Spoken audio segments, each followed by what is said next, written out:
je voulais vous parler d'une situation que je vis depuis que j'ai déclaré en ligne que j'ai quitté l'islam.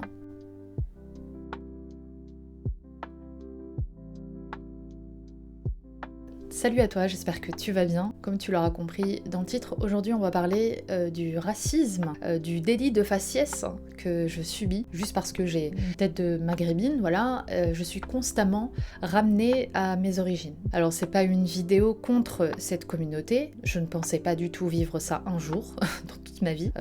Même quand j'étais musulmane, j'ai jamais ressenti de racisme ou de regard ou etc. de la part des blancs, voilà.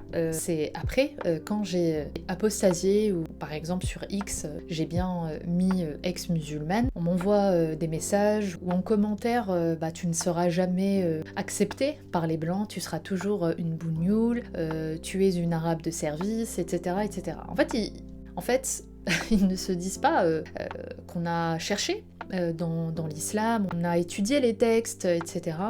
Quand on me voit comme ça, on se dit oh, toi vraiment t'as été musulmane, t'as jamais été musulmane, parce que ils savent qui était musulman, qui ne l'était pas, qui a cru, tout ça. Et en plus, surtout que par moments, je m'étais tellement investie, bref, c'est vraiment, c'est comme si moi je venais et je leur disais mais t'es pas un vrai musulman, puisque tu ne fais pas ci, tu ne fais pas ça. Si la personne se considère comme musulmane, soit, voilà, c'est pas à vous de décider qui était musulman, qui ne l'était pas. Bon bref, ça c'est une petite parenthèse. En tout cas, moi personnellement, je n'ai jamais ressenti ou vécu, que ce soit par des actes ou des regards ou des comportements de racisme de la part ce qu'ils appellent des blancs. Voilà, j'aime pas trop ce terme, j'aime pas non plus qu'on dise blanc ou qu'on dise, voilà, on rabaisse les gens à une couleur, à une culture, à une ethnie, à une race. Enfin, je trouve ça vraiment très réducteur. Je trouve que c'est raciste.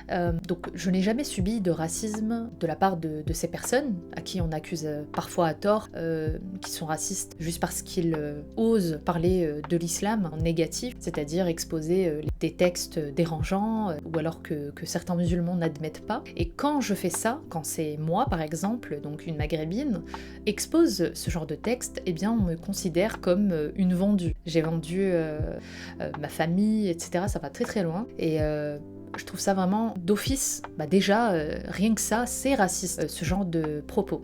Donc quand ça vient d'eux, c'est pas raciste. Alors si, c'est raciste. Rabaisser une femme, tu donnes ton au blanc, d'arabe de service, de bougnoul, ça veut dire qu'en fait, toute personne qui quitte l'islam a forcément un lien avec l'extrême droite. Enfin voilà, c'est du moment où on parle de manière négative, c'est-à-dire exposer des textes problématiques, c'est faire le jeu de l'extrême droite, c'est servir les blancs, c'est voilà, être une arabe de service, voilà, bougnoul, tu seras jamais accepté, même si tu fais ça, tu verras. Enfin, et comme ces personnes-là n'ont pas d'argument, c'est vraiment la seule chose en fait qu'ils trouvent, c'est vous êtes raciste. Je parle de l'islam, c'est vraiment se comporter en débile. Par moment, je me défends. Et là, ça chouine fort, puisque je sors des vérités qui font mal, dont justement un maghrébin est le mieux placé pour comprendre comment fonctionne un ou une maghrébine. Lorsqu'on sort du troupeau, ça dérange, puisque on ne sert plus cette communauté. Donc pour eux, voir une maghrébine ou un maghrébin exposer l'islam comme le font les apostats, eh bien voilà, c'est vraiment nourrir une idéologie fasciste. C'est vraiment aberrant. L'islam en soi, lui-même, de par le communautarisme, crée ce séparatisme, cette séparation dans la société. Donc il y a des catégories à cause justement de cette secte. Sinon, on ne parlerait pas de la communauté musulmane. Il n'y a pas que des maghrébins musulmans, il y a des musulmans de partout dans le monde. Rabaisser l'islam à la maghrébinité, je trouve ça vraiment faire preuve de bêtise, quoi. C'est tellement simpliste. Pour ne pas parler des textes, ne pas débattre, c'est vraiment le dernier recours que ces personnes-là ont trouvé, voilà, de s'arrêter sur l'idée que il faut arrêter de regarder BFM ou CNews. Alors, faut savoir une chose, je ne regarde pas la télé. Depuis 2020, je crois, j'ai cessé de regarder la télé. Et en 2020, j'étais encore musulmane.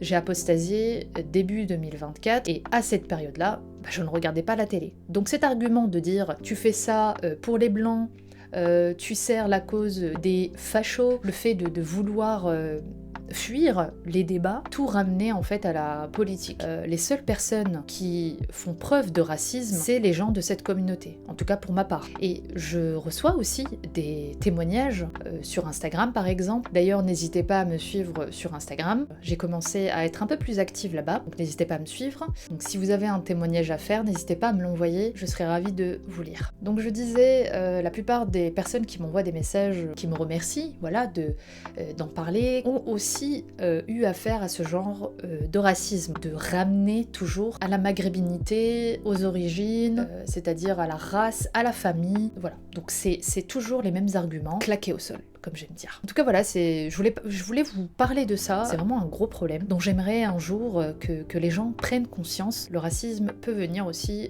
de notre propre communauté. Et je parle bien sûr de toutes les communautés. Donc voilà, arrêtez de ramener toujours aux origines. Moi je suis très très fière de dire que je suis marocaine, j'ai aucune honte avec ça, mais pas besoin de me ramener à mes origines, j'en suis très fière. Je continue à toujours manger du couscous, à porter des belles robes marocaines, des taksheta, des robes de maison, les gandora aussi. Chez moi on mange principalement marocain mais aussi français, même si je privilégie la pâtisserie française, mais tout ce qui est salé, je vous avoue que j'ai une petite préférence pour la cuisine marocaine. Ne m'en veuillez pas. En tout cas, j'adore mes deux cultures, marocaine et française. Je suis fière de ce que je suis aujourd'hui et de ce que j'ai été, parce que je sais que même si je pensais être musulmane, je ne partageais pas certaines valeurs de l'islam, et je suis aussi heureuse de m'être éveillée à la connaissance, d'avoir eu cet esprit critique et aussi de toujours user de cet esprit critique. En tout cas, j'espère que j'ai été claire à travers cette vidéo, bien sûr, peut-être que j'ai oublié certains points, mais en tout cas voilà, je voulais vraiment vous exposer ce problème-là.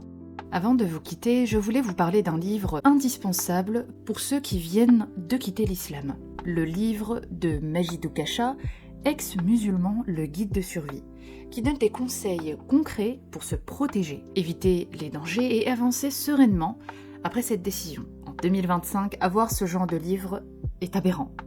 Mais malheureusement, beaucoup d'ex-musulmans vivent des situations où ils ne peuvent pas déclarer qu'ils sont ex-musulmans, que ce soit à leur famille, à leurs amis ou à leur communauté. Donc, c'est un véritable manuel pour affronter cette transition en toute sécurité. Un livre indispensable pour un ex-musulman. Donc, que vous soyez concerné ou simplement curieux, ou alors que vous connaissez des personnes qui vivent cette situation. Donc, si ça vous intéresse, allez le découvrir. Il est disponible à la commande sur Amazon. Vous trouverez le lien en barre de description. N'hésitez pas à liker, à commenter et à partager cette vidéo. Et d'ici là, prenez soin de vous.